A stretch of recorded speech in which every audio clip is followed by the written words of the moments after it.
So hello, welcome to GTS Frog Reviews. Today I want to talk about the iPad Pro, and in fact mine and my personal opinion. I know there's a lot of reviews out there, especially on the one I have, which is the 9.5, because it's around 2 or 3 years old now, so you'll find a lot of reviews talking about the specific, what's good, what's bad.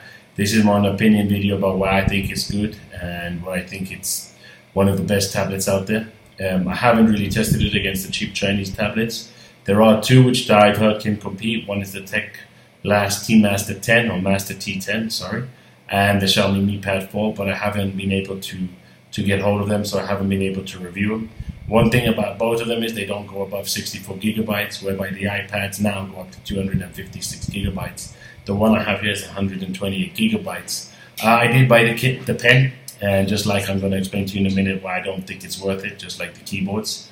The pen is kind of expensive, it's around $150, and unless you're an artist and you draw a lot, or you know specific apps which you want to use using the pen is a waste of money, and due to the fact that it already has an excellent touchscreen, you're not going to need the pen.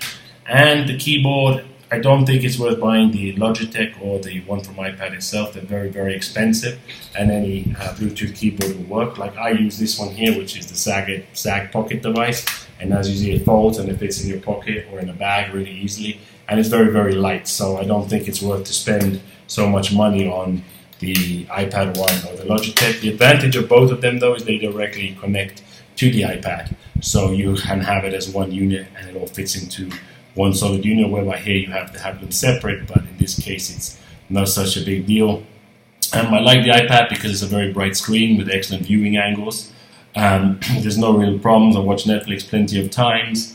I like the apps of functions, and I especially like the fact that you have the iMovie editor on here, so you can edit like you would edit on a laptop or on a full Mac, which is really cool, and it's actually the full version for free, which is really nice. I like the fact that the nighttime light is really good, and it can adjust based on what time you set it.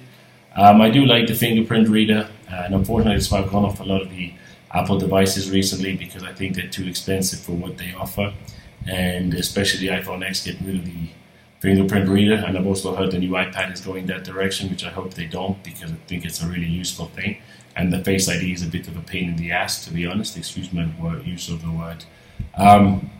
But generally I don't really use so much cameras on tablets, and I don't think you do, but again, the camera isn't at terrible quality, it's not fantastic, it's what you'd expect out of a tablet. But for all the apps, I like that apps are small, they're functioning. It was really fast. It operates at a really high level speed. So in my opinion, if you have the money and you're looking for the best tablet, this is definitely an option. If you're looking for a more budget oriented, maybe the Chinese are the way to go.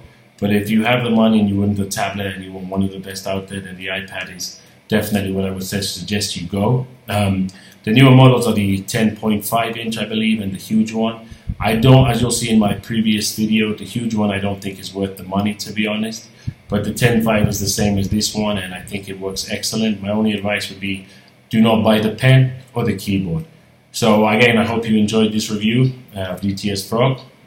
Any opinions on the iPad, or anyone that has anything to say or to add or wants me to do a test on it, please do write in the comment section below, and I'll be happy to do that. Thank you, and have a good day.